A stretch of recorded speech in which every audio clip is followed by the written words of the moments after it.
The Presbyterian Church in Cameroon, PCC, has been involved in peace works using the traditional way of preaching peace since 1957 when the church gained its autonomy.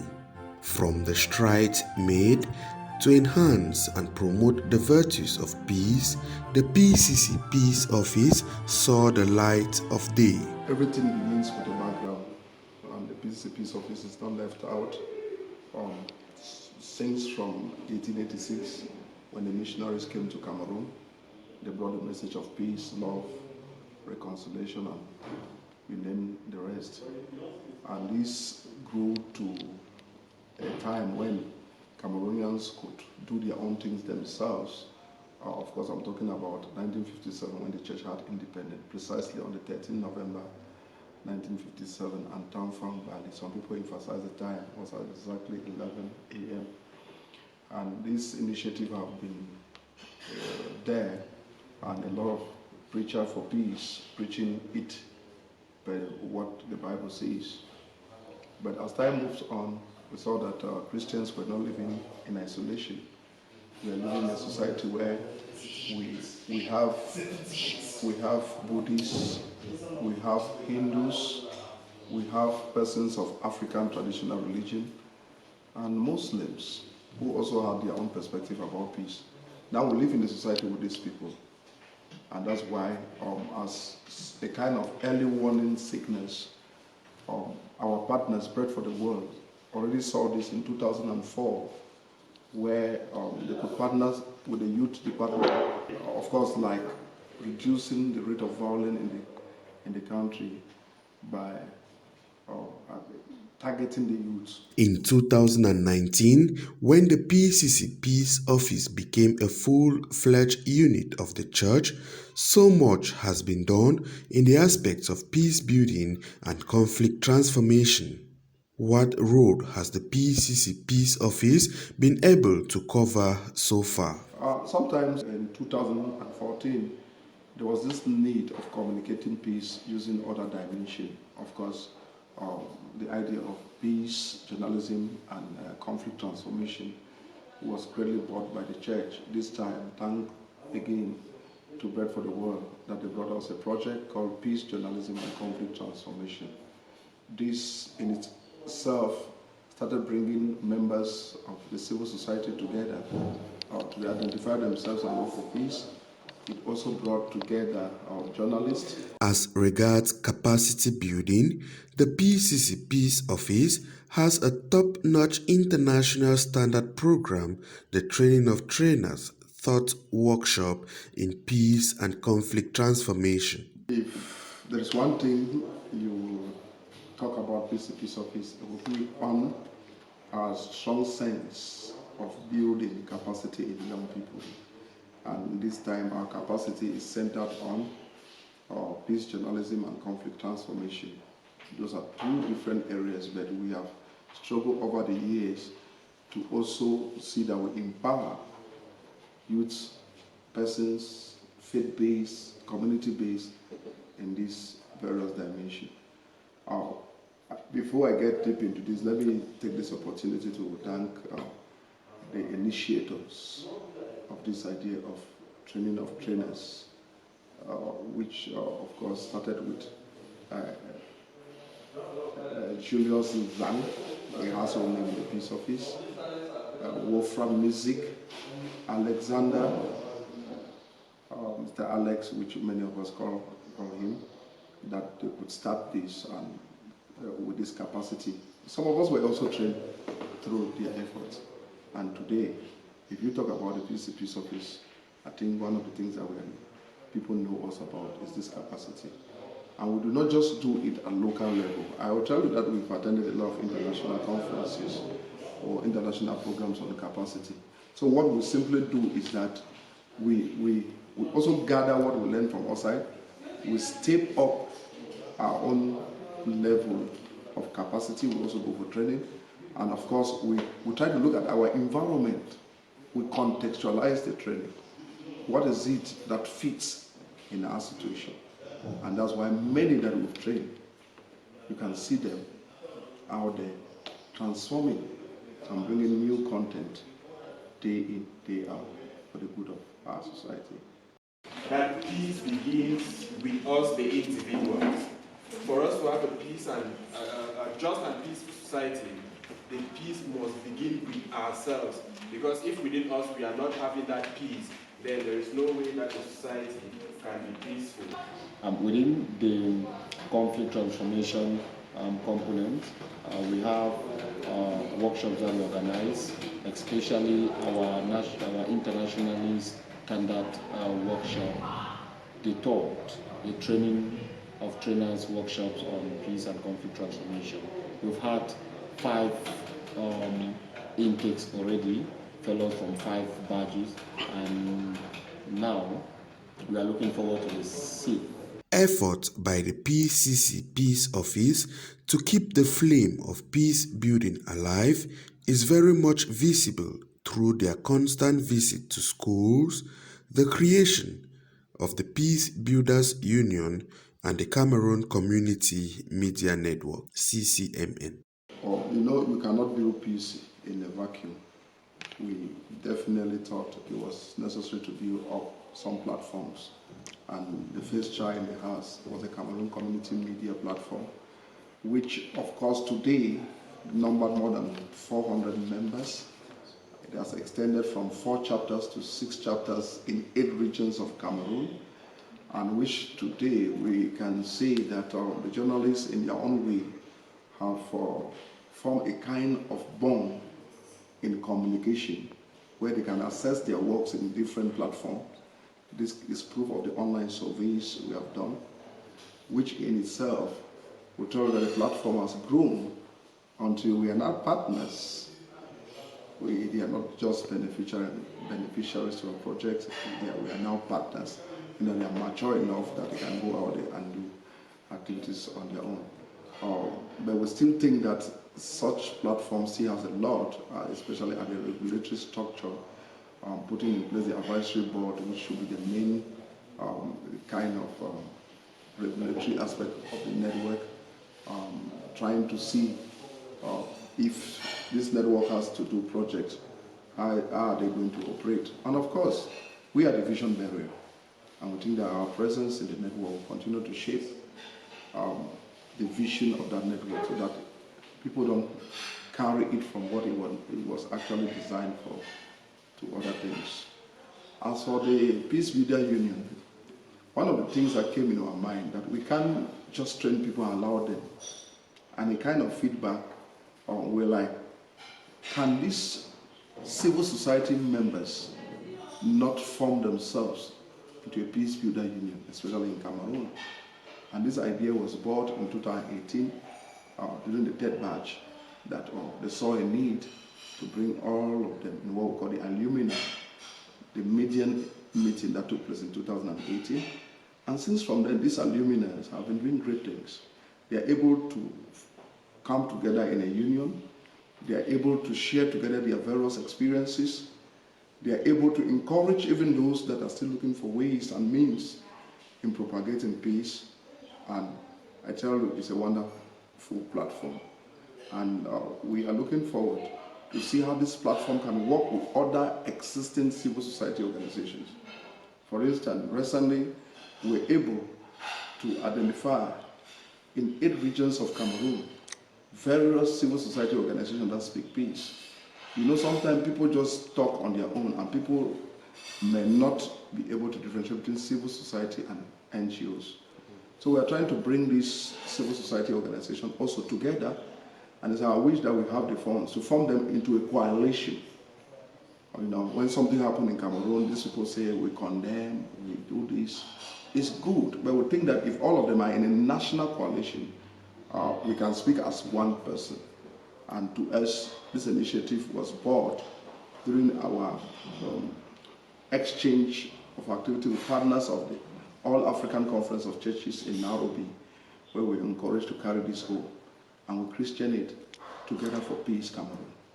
It's bearing fruit. As I speak to you, there are about 95 organizations already who have identified themselves in different platforms. And we believe that when the funds will be there, because we are looking at it from a three-angle perspective. We first of all begin by sensitization and campaigns, mobilization. We do convocation, and after we do convocation, and then the members are able to put in place their own national coordinative executive so that the activities can be sustainable. One of the things that has kept the PCC Peace Office alive is the execution of projects geared towards peace building.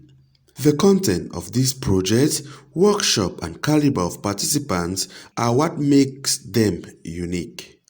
So in the PCC Peace Office, we have this uniqueness of not training people and allowing them to be on their own. We make sure that whenever we train our participants, we turn them into leaders and then we follow them up for sustainability.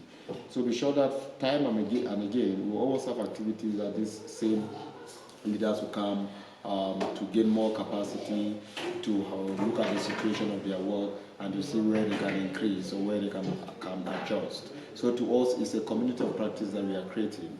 As far as we admit you into any of our training programs, you become part of our community wherever you are, so that you can be able to lead and shine the light of peace, thereby promoting social cohesion. So we have a lot of things that we do, and I will tell you that our strength is in capacity building, because we spend time researching, we spend time learning, we spend time developing new ideas and great methodologies that can be illustrated during our trainings and workshops. And we use mostly experiential learning methods to pass on our trainings because we deal mostly with adults, people from 18 years and above. So we use the kind of trainings that adults are familiar with. Another milestone that the PCC Peace Office has been able to achieve is the Peace Award, which is an annual event. Many ways to preach peace. And of course, one also to thank the members of the training of trainer programs that we had from the years behind, because during one of the alumni meetings, we're also looking on how can we appreciate persons who are making effort to preach peace.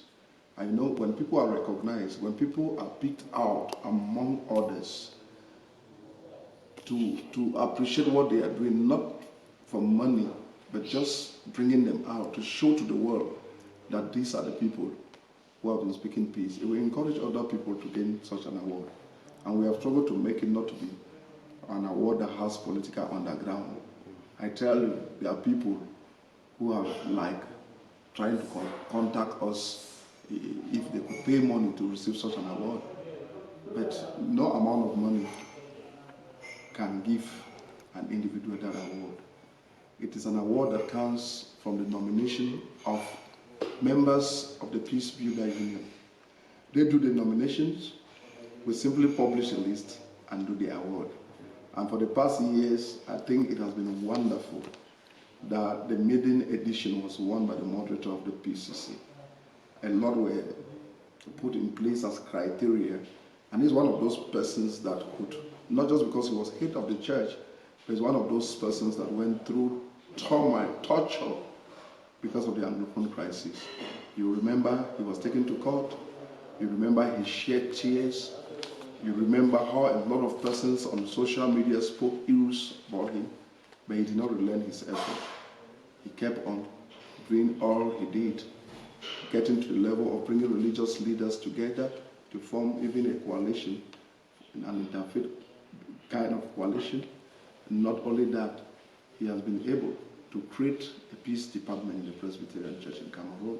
So we saw him as that person who deep from his heart is willing to build peace. And thank God, members of the Peace Builder Union could see that in him, and he was awarded that particular maiden edition.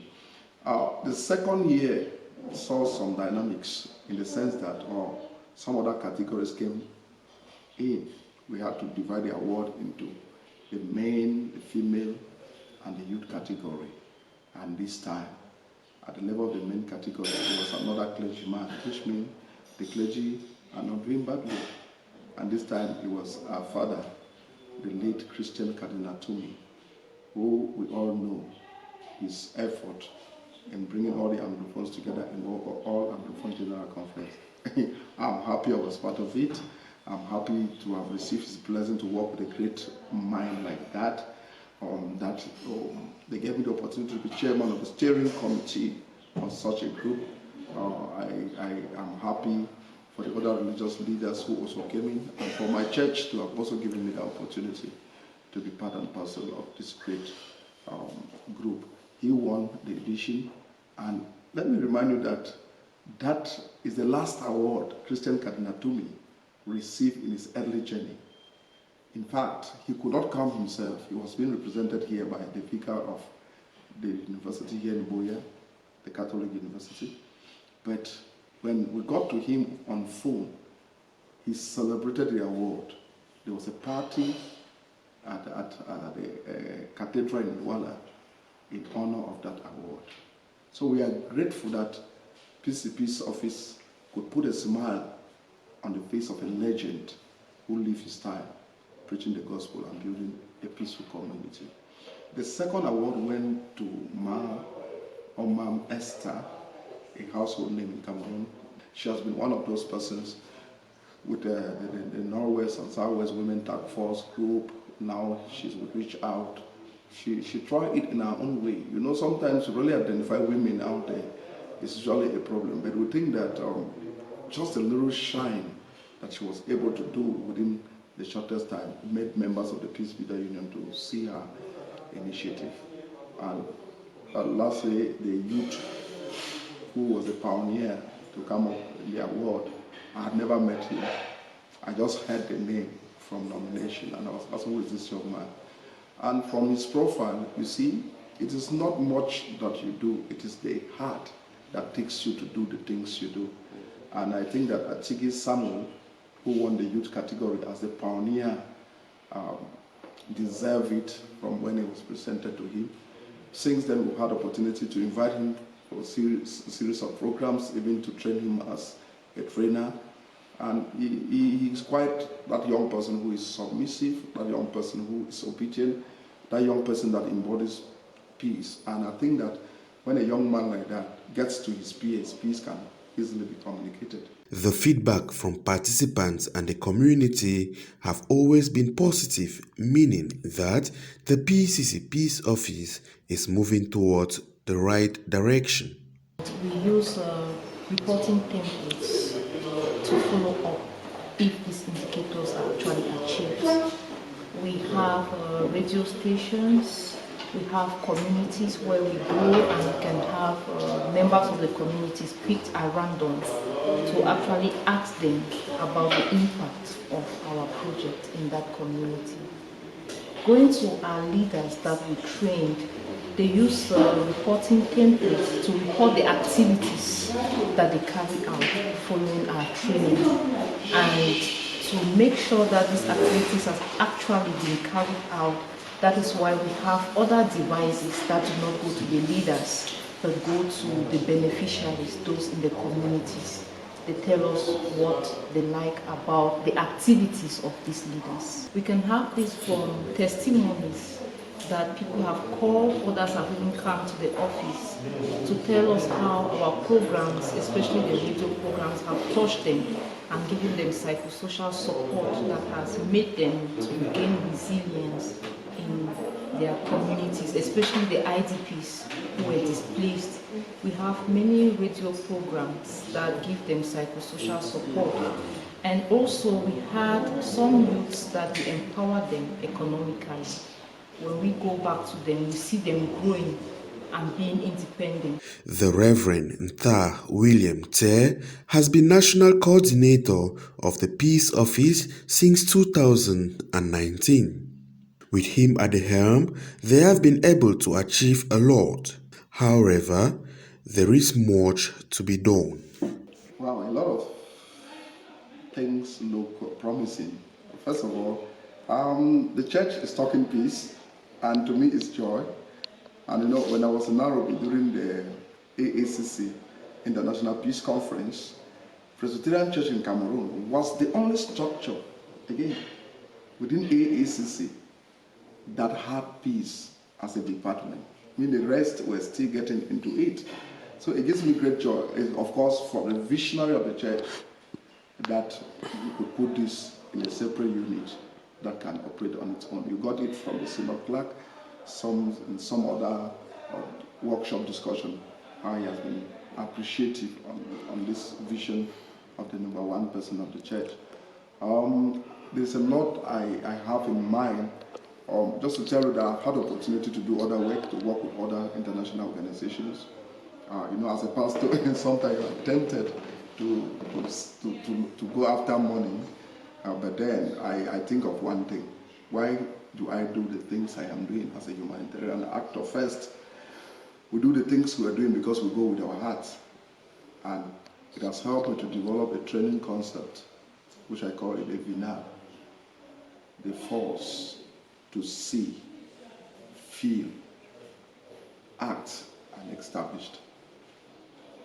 Of course, the VNAB has also taken us to get to a new dimension on the way we do things.